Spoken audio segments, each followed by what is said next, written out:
Bismillahirrahmanirrahim. Assalamualaikum warahmatullahi wabarakatuh. Innal hamdalillah wa syukra lillah wa thanaa lillah la haula wala quwwata illa billah. Thumma assalatu wassalamu ala asyrafil anbiya'i wal mursalin sayyidina wa maulana Muhammad sallallahu alaihi wasallam. Alhamdulillah, puji syukur kehadirat Allah Subhanahu wa taala pada pagi hari ini menjelang ba'da salat subuh berjamaah kita dipertemukan oleh Allah Subhanahu wa taala untuk melanjutkan pengajian rutinitas bulanan, yaitu tiap hari Jumat pertama di awal bulan Maret, yaitu tafsir Al-Quranul Karim. Mudah-mudahan Allah selalu memberikan kita panjang umur, memberikan kita kesehatan jasmani dan rohani, diberikan keluarga yang sakinah mawaddah warahmah, anak yang soleh dan solehah, dan kita selalu berharap mudah-mudahan segala bentuk perilaku amal perbuatan kita, khususnya masalah ibadah, mudah-mudahan sudah sesuai dengan tuntunan Al-Quran dan hadis Nabi Muhammad sallallahu alaihi wasallam, dan mudah-mudahan ketika Allah manggil kita suatu saat nanti, mudah-mudahan kita termasuk orang-orang yang husnul khatimah. Amin. Allahumma amin ya rabbal alamin. Allahumma salli ala sayyidina Muhammad wa ala ali sayyidina Muhammad. Salawat serta salam atas junjungan Nabi besar Muhammad sallallahu alaihi wasallam. Kita selalu berharap mudah-mudahan kita termasuk umat beliau yang paling beliau cintai, walaupun kita generasi terakhir dekat-dekat hari kiamat. Mudah-mudahan kita termasuk yang paling beliau cintai, dan juga kita berharap di hati kita juga selalu terpaut rasa cinta kepada baginda Rasulullah SAW. Dan yang paling selalu kita harapkan dalam kehidupan kita, mudah-mudahan nanti kita bertetangga dengan baginda Rasulullah SAW di syurganya Allah. Amin. Allahumma amin ya rabbal alamin. Jamaah salat subuh yang dirahmati Allah Subhanahu wa taala, bulan lalu kita sudah berbicara tentang ayat Al-Quran surat Al-Imran ayat 26. Sesuatu yang tidak masuk akal pasti bisa terjadi jika Allah berkehendak, yaitu melebarkan sayap perjuangan Islam, merebut kerajaan Romawi sama Persia. Itu digambarkan oleh Allah, qulillahumma malikal mulki tu'til mulka man tasya', dan seterusnya. Tidak ada yang mustahil, dan ini sering diamalkan dari zaman dahulu kala sampai generasi sekarang. Dan ini mulai dari sahabat Rasulullah, sahabat dan seterusnya, orang-orang soleh selalu mengamalkan ini. Ya, mudah-mudahan kita berharap nanti suatu saat bisa husnul khatimah. Amin ya rabbal alamin. Kemudian sekarang kita berbicara tentang ayat surat Al-Imran ayat 28 yang menjadi ayat fenomenal waktu 4 tahun yang lalu. Masalah memilih pemimpin. Bolehkah kita memilih seorang pemimpin non-muslim? Itu surat Al-Imran ayat 28. Iya, ada. Asbabun nuzulnya itu sama semua dari satu orang itu, dan ditambah lagi ada beberapa sahabat. Kemudian ada surat Al-Maidah ayat 51 juga sama. Asbabun nuzulnya itu pelakunya itu orang juga, yaitu orang munafik. Nah, kalau kita ingin mengaji masalah ini, kita jujur-jujuran saja, buka selebar-lebarnya wawasan kita, hati nurani kita, jangan diisi dengan kebencian. Kalau diisi dengan kebencian, malah kita kadang-kadang salah membawa ayat. Kalau kita isi dengan ketenangan, keikhlasan, sehingga nanti kita akan bisa bertemu atau pernah mendengar seorang ulama, seorang kiai mengatakan juga begini, bahwa ini ayat tidak ada kaitannya dengan masalah kepemimpinan. Kan ada yang bilang begitu waktu kampanye kan. Nah itu orang Ahlus Sunnah wal Jamaah dan orang masyhur itu. Dan yang dibela malah calon pemimpin non-muslim. Kenapa? Nah sekarang kita akan coba sama-sama belajar mengkaji. Mudah-mudahan Allah menyelamatkan kita, menghindarkan kita dari kekeliruan. A'udzu billahi minasyaitonir rajim. Bismillahirrahmanirrahim. La yattakhidhil mu'minuna al-kafirina awliya'a min dunil mu'minin. La yattakhidhil mu'minuna. La nafiyah, la nahiyah, bukan nafiyah, larangan. Jangan sekali-kali Anda itu yattakhidhil mu'minun, hai orang beriman, hai engkau orang beriman, orang mukmin yang benar-benar mukmin, percaya dengan Allah dan Rasulnya, percaya dengan Al-Quran. Ketika Anda bersosialisasi dalam masyarakat, yang tidak mau bahas pemimpin dulu, tidak, biar tidak berat sebelah. Jadi semua kita ambil nanti. Apakah kaitan kepemimpinan, apakah kaitan dalam bermasyarakat. Jadi biar adil. Jangan sekali-kali Anda, ini larangan. Nanti larangan ini akan dirubah nanti oleh ayat itu sendiri. Sehingga yang tadinya larangan itu al-aslu fin nahyi at-tahrim. Jadi asal daripada larangan itu haram. Nah, kecuali ada dalil yang seimbang yang bisa merubah makna daripada haram ini berubah menjadi ke mubah. Nanti di belakangnya ada apa enggak, nanti kita lihat pelan-pelan. Jangan sekali-kali Anda wahai orang-orang beriman mengambil atau mengajak atau bersikap atau membawa al-kafirina, orang-orang kafir atau non-muslim, auliya'a, menjadi wali. Apa itu aulia? Kalau ditafsir, banyak ini orang menafsirkan, kita buka aja jujur-jujuran, nanti dikirain nanti wah itu udah dirubah, itu masa itu pemimpin diganti teman gitu katanya lagi nanti. Padahal ini penafsirannya kitab zaman dahulu kala ini. Apa makna aulia di sini? Kata di sini ay al-asdiqa, yaitu sahabat, teman. Ditafsirkan begitu. Di tafsir Jalalain atau kitab Sawi juga ditafsirkan seperti itu. Kenapa? Kembalikan kepada asbabun nuzulnya dulu. Kenapa pertemanan di sini? Ini kisahnya, ayat ini ketika sebelum turun ada peristiwa orang-orang munafik atau orang-orang Yahudi yang mempunyai niat jahat. Niat jahat, dia langsung nimbrung bergaul dengan masyarakat Ansor di Madinah yang beragama Islam. Tujuannya itu apa? Tujuannya untuk mengajak kembali orang-orang daripada Ansor, penduduk asli Madinah itu kembali beragama Yahudi atau kembali beragama Nasrani atau keluar daripada Islam. Itu peristiwa yang terjadi. Berarti tidak ada kaitannya dengan kepemimpinan. Nah, makanya itu diartikan ditafsirkan itu al-asdiqa.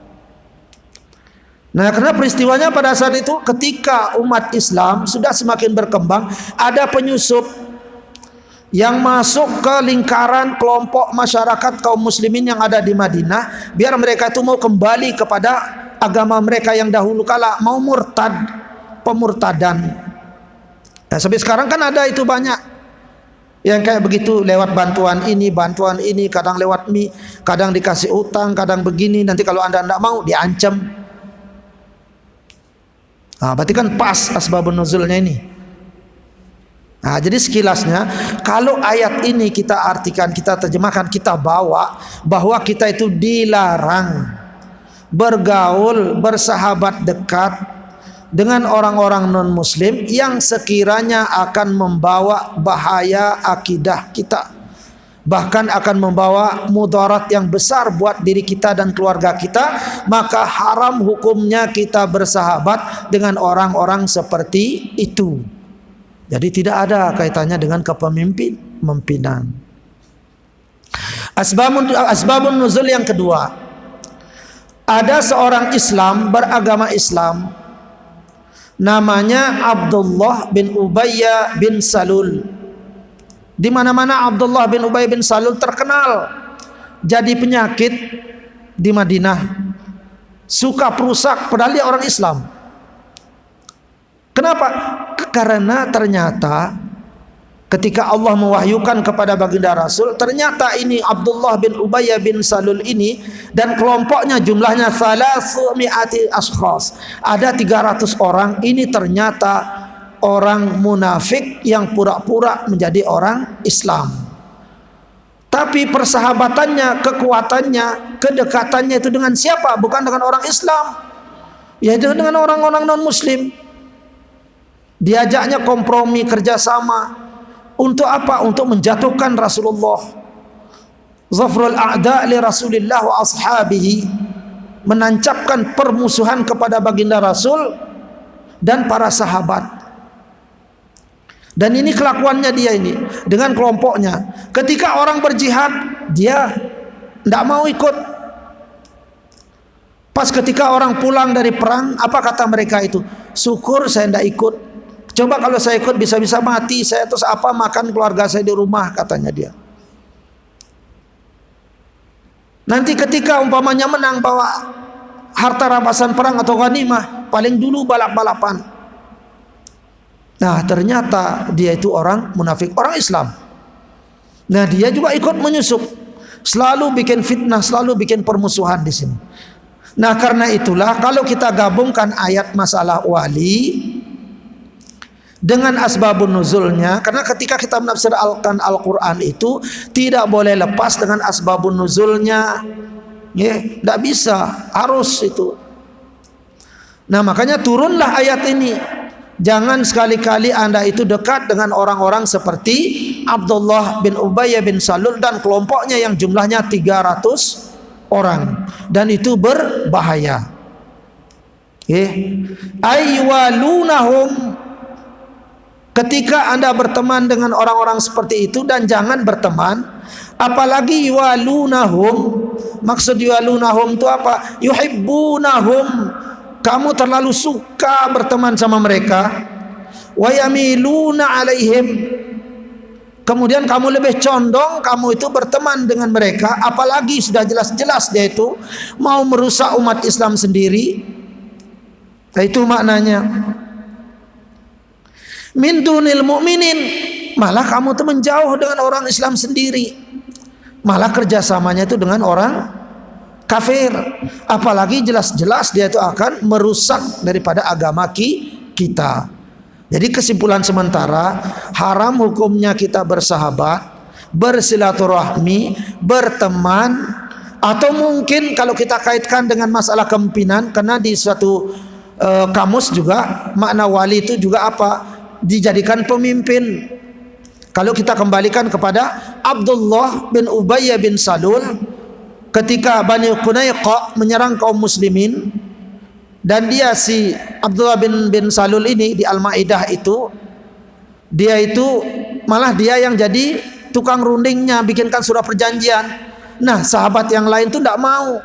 Kenapa? Karena curang. Walaupun dia orang Islam pasti akan memenangkan non-muslim, makanya dilarang lagi. Makanya kan itu ada itu apa katanya itu ayat surat Al-Maidah itu, ya ayyuhalladzina amanu, apa katanya? La tattakhidul yahuda wan nasara awliya ba'dhum awliya ba'dhin. Nah itu kan ada itu ayat itu. Itu juga dia peristiwanya di sana. Kalau umpamanya kita menafsirkan, menghukumkan dengan ayat ini, kita itu dilarang bersaudara, berteman dengan muslim, non-muslim, atau orang kafir, atau orang yang tidak beragama Islam, tidak cocok. Justru malah di dalam hukum Islam itu kita dilarang memutus hubungan silaturahmi, ukhuwah basyariyah, apalagi sudah bersahabat, bertetangga dengan non-muslim, karena termasuk hak dan kewajiban antara orang Islam dan orang non-muslim. Apa itu? Salah satunya yaitu tidak boleh memutuskan hubungan silaturahmi. Jadi ini berarti ayat ini dan juga ayat yang lainnya yang kaitannya dengan pemimpin dan diterjemahkan pemimpin atau diartikan sebagai sahabat atau diartikan sebagai kawan kerabat atau diartikan teman sekutu. Karena zaman dulu waktu orang berperang itu antar suku itu kan sering begitu. Orang Islam berperang dengan orang Islam, Islam yang satunya itu bersekutu dengan orang non-muslim yang satunya. Nah, sementara yang lawannya sama-sama muslim itu bersekutu juga orang dengan non-muslim, maka tidak diperbolehkan oleh ayat-ayat semisal ini yang ada kaitannya dengan masalah tentang persekutuan atau masalah kepemimpinan seperti Abdullah Ubay bin Salul, karena beberapa sahabat tidak mau dalam perundingan perdamaian itu Abdullah Ubay bin Salul ini menjadi pemimpin delegasi perdamaian karena sudah pasti akan merusak dan menjatuhkan daripada umat Islam, makanya dilarang juga.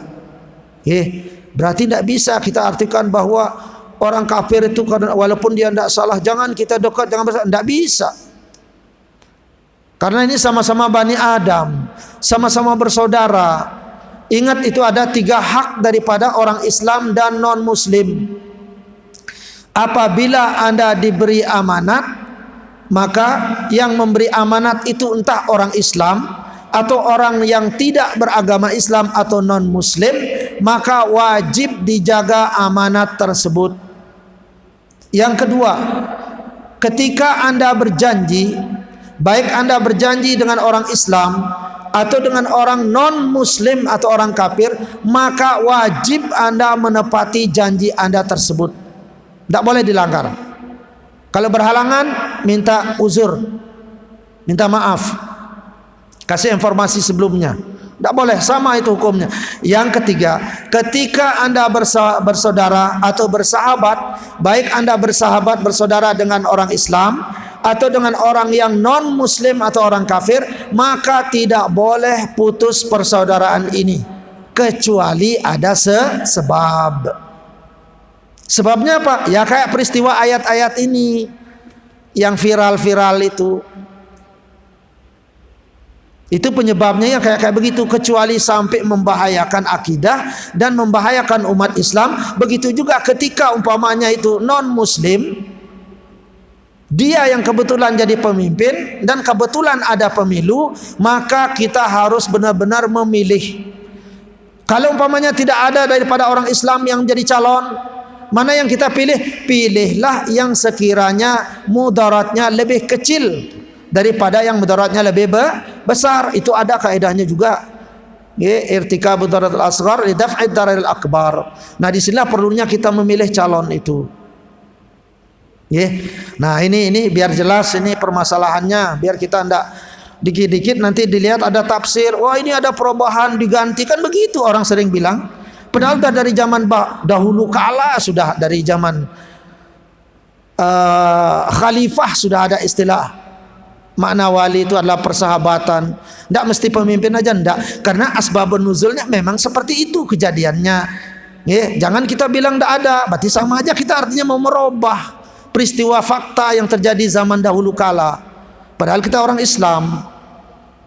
Nah, itu tidak boleh. Jadi kita fair-fairan, jujur-jujuran saja. Nah, karena itulah jangan heran pada peristiwa-peristiwa dulu itu sempat ada seorang ulama yang kontemporer yang dianggap nyeleneh, padahal beliau itu seorang alim. Beliau mengatakan tidak ada kaitannya masalah ayat ini dengan masalah kepemimpinan, dan kebetulan beliau juga disuruh jadi juru kampanyenya. Nah, itulah alasannya sebetulnya. Jadi kita apa adanya sajalah. Nah, ini kita mendahulukan malah itu yang membahayakan. Nah, khawatirnya nanti jangan bersahabat, jangan, tapi pas ada bantuan nanti malah kita duluan, malah balap-balapan diam-diam. Padahal itu bantuan itu kan akan mencelakai kita juga, akidah kita. Sama status haramnya, enggak bersahabat tapi sumbangannya kita bersahabat.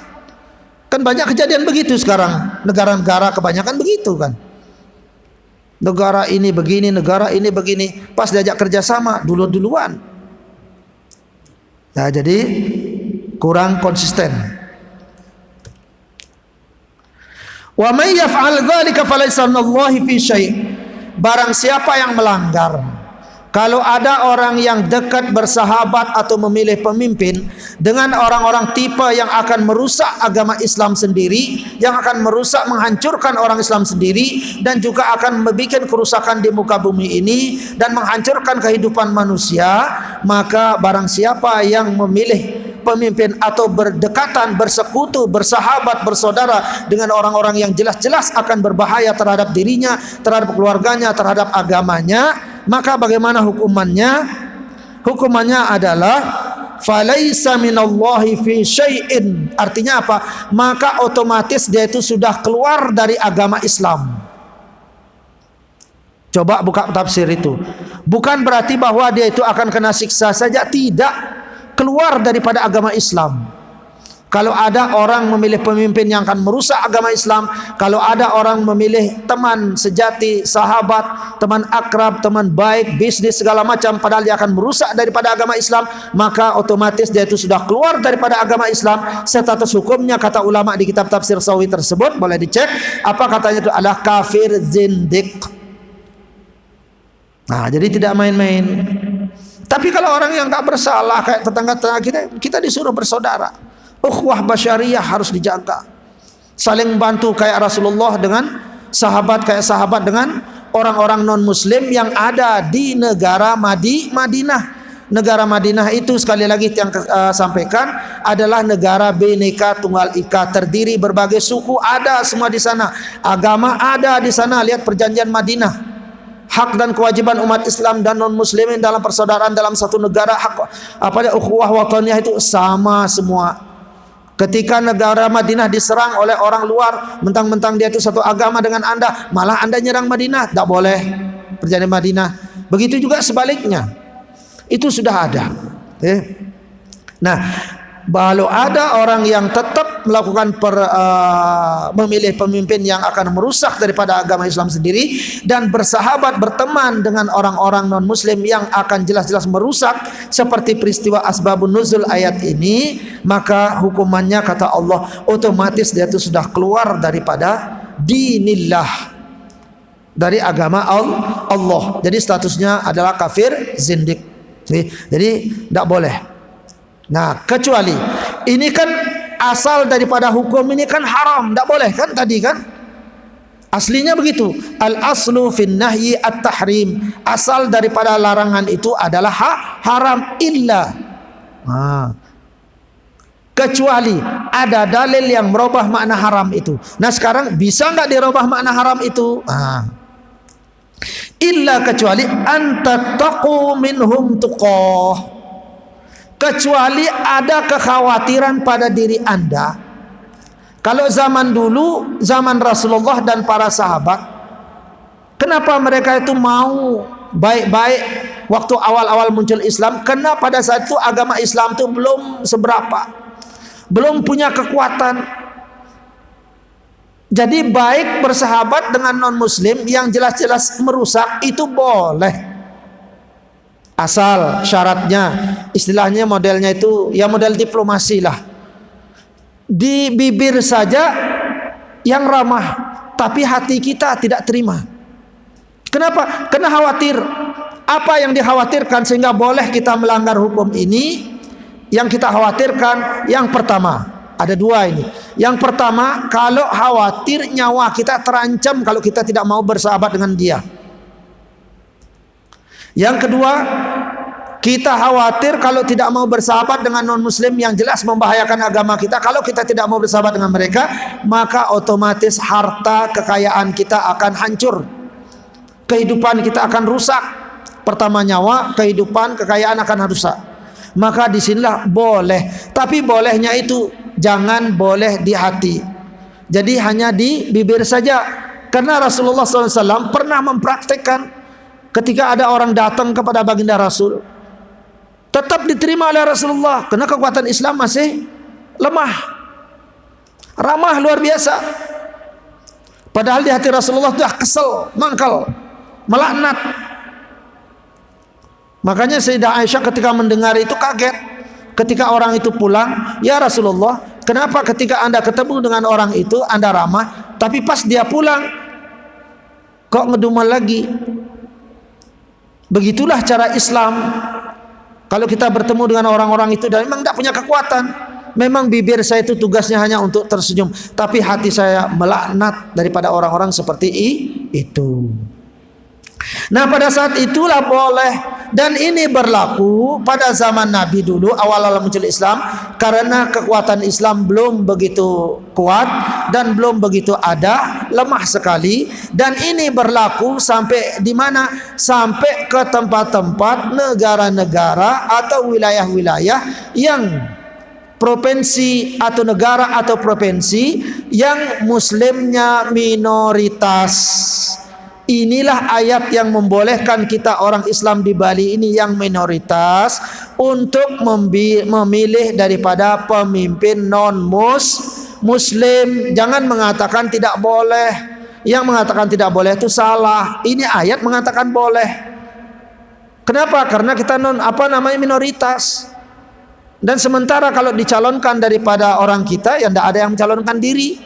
Inilah dalilnya yang membolehkan itu. Nah, ketika kita memilih pemimpin yang non muslim seperti kita di Bali ini, misalnya ada 2 calon atau 3 calon, pilihlah pemimpin yang pertama walaupun dia non muslim, orangnya baik. Yang kedua, orangnya adil. Dan memang untuk memakmurkan daripada rakyat, tidak pilih kasih.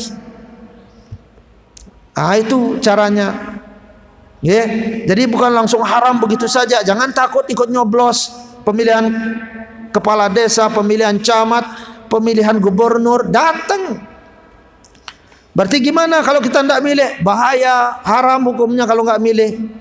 Jadi kan berkurang nanti, yang tadinya mestinya yang baik yang akan menang, gara-gara kita tidak milih, malah yang buruk yang menang. Tambahlah diinjak umat Islam. Siapa yang berdosa? Ya kita. Paham ya? Nah itu. Illa an tattaqu minhum tuqah wa yuhadzirukumullahu nafsah. Ingat, Allah itu sudah mewanti-wanti, mengancam. Allah mengancam, diri Allah sendiri yang mengancam, bukan azabnya. Maksudnya apa? Saking kejamnya siksaan seperti ini bagi orang-orang yang melanggar. Berarti ada 2 hukum dari sini. Yang pertama, sengaja dia kompromi, bersahabat, kerjasama dengan orang-orang non-muslim, padahal orang non-muslim itu berbahaya bagi umat Islam. Sengaja dia bersahabat, sengaja dia memilih pemimpin seperti itu yang akan merusak daripada Islam sendiri. Sengaja. Kenapa? Ya mungkin dia dapat ceperan di belakang, mungkin jadi tim sukses, mungkin, wallahu alam. Ya namanya manusia kan, kelemahan kita kan di situ. Karena punya nafsu, kelemahannya paling lemahnya kita itu ya amplop, bantuan gitu-gitu. Nah itu haram mutlak hukumnya, tidak boleh. Maka ancamannya sangat sadis, sehingga Allah mengancam dengan dirinya langsung. Artinya apa? Siksaannya ini luar biasa pedihnya, mengalahkan segala-galanya. Yang kedua, boleh kita langgar hukum ini, walaupun dia itu jahat, walaupun umpamanya dia akan mengancam, tapi ada yang kita takuti. Apa yang kita takuti? Kalau yang pertama, kekuatan kita lemah, tidak punya kekuatan. Ini akan mengancam jiwa kita. Yang kedua, akan mengancam kehidupan kita atau harta kehidupan kita, masa depan kita. Maka boleh, tidak apa-apa. Tapi kita bersahabat dengan orang-orang yang berbahaya seperti ini, itu hanya manis di mulut saja. Tapi hati kita tetap tidak redo. Jangan nanti di bibir kita manis, di hati juga manis. Kena kita dengan hukum ini lagi. Paham ya? Masalah status ini sekarang ya? Jelas ya? Jadi tidak ada istilah merubah-rubah itu di Al-Quran. Tidak ada. Jangan ke bawah medsos. Boleh dicari kitab turas zaman dahulu kala, boleh dibongkar. Itu tidak ada itu. Jadi itu untuk kelanjutannya, insyaallah nanti bulan depan kita lanjutkan. Mungkin ada yang mau sharing. Makanya itulah Allah tuh nyuruh, kalau memang mendesak karena memang takut, akan berbahaya. Ya tidak apa-apa kita itu berteman, bersahabat atau memilih pemimpin, kita ikhlas itu hanya lahiriah saja. Tapi batin tetap tidak redha. Asal non muslim itu berbahaya bagi diri kita, bagi umat Islam berbahaya. Hati kita tetap tidak redha. Dan ini harus jelas. Tidak boleh hanya mulut kita baik, di hati kita bilang tidak redha, padahal redha. Kelanjutannya ada ayat ini. Udah tidak usah ditutup-tutupin. Mentang dikasih bantuan, Anda bilang di hati saya tidak redha, padahal dia redha. Hanya gara-gara bantuan. Itu ada juga ancamannya. Mungkin ada sharing yang mau silahkan kalau ada. Dikit saja. Karena udah jam 6.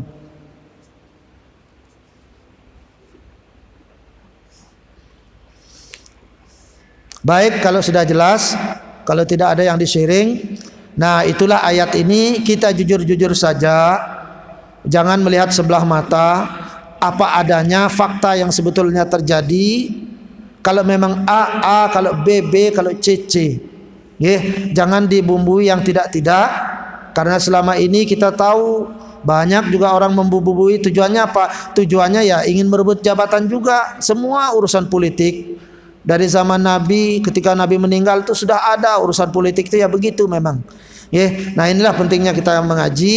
Kita apa adanya. Ya seperti itulah kesimpulannya.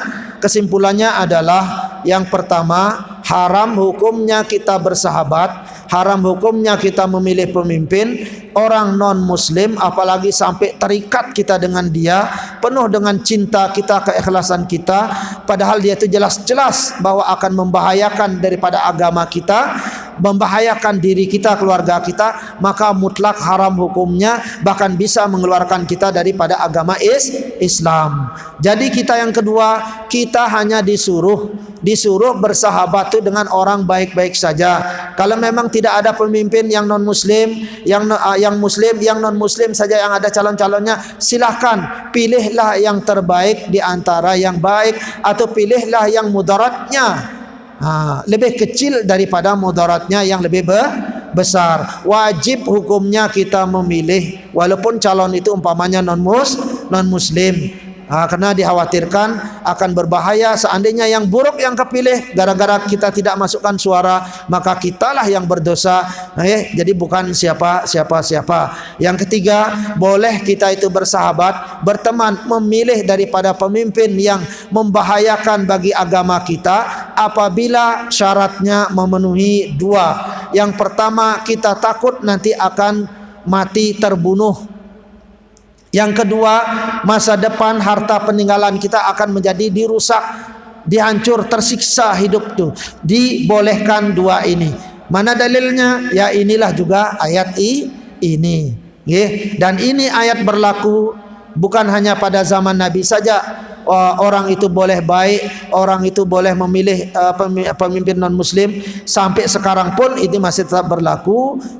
Baik itu pemimpinnya muslim atau non muslim, silahkan, asal dalam keadaan darurat. Tapi kalau umpamanya pemimpinnya muslim dan non muslim, nah pilihlah yang muslim. Yang rasa demikian. Mudah-mudahan ada barakahnya, ada manfaatnya dalam kehidupan kita sehari-hari. Mudah-mudahan kita selamat dunia akhirat. Mudah-mudahan kita termasuk orang-orang yang husnul khatimah. A'udzubillahi minasyaitonirrajim. Bismillahirrahmanirrahim. اللهم صل على سيدنا محمد وعلى آل سيدنا محمد والحمد لله رب العالمين. الحمد لله رب العالمين حمدا شاكرين حمدا ناعما حمدا يوافي نعمه ويكافئ مزيده. يا ربنا لك الحمد كما ينبغي لجلال وجهك وعظيم سلطانك يا كريم. وسلم ورضي الله تعالى عن ساداتنا واصحاب سيدنا رسول الله تعالى اجمعين. اللهم علمنا ما ينفعنا وانفعنا بما علمتنا. اللهم انا نعوذ بك من علم لا ينفع وقلب لا يخشع وعمل لا يرفع ودعاء لا يسمع. اللهم إنا نسألك علما نافعا ورزقا طيبا كثيرا وعملا متقبلا.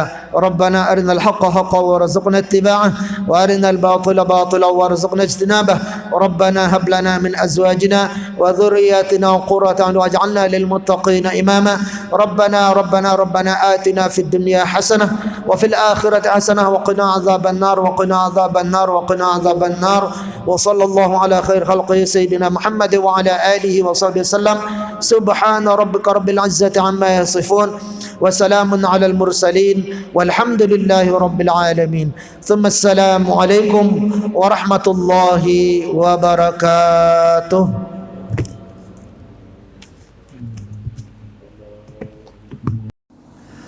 قد كفاني علم ربي من سؤالي واختياري فدعائي وابتهالي شاهد لي بافتقاري.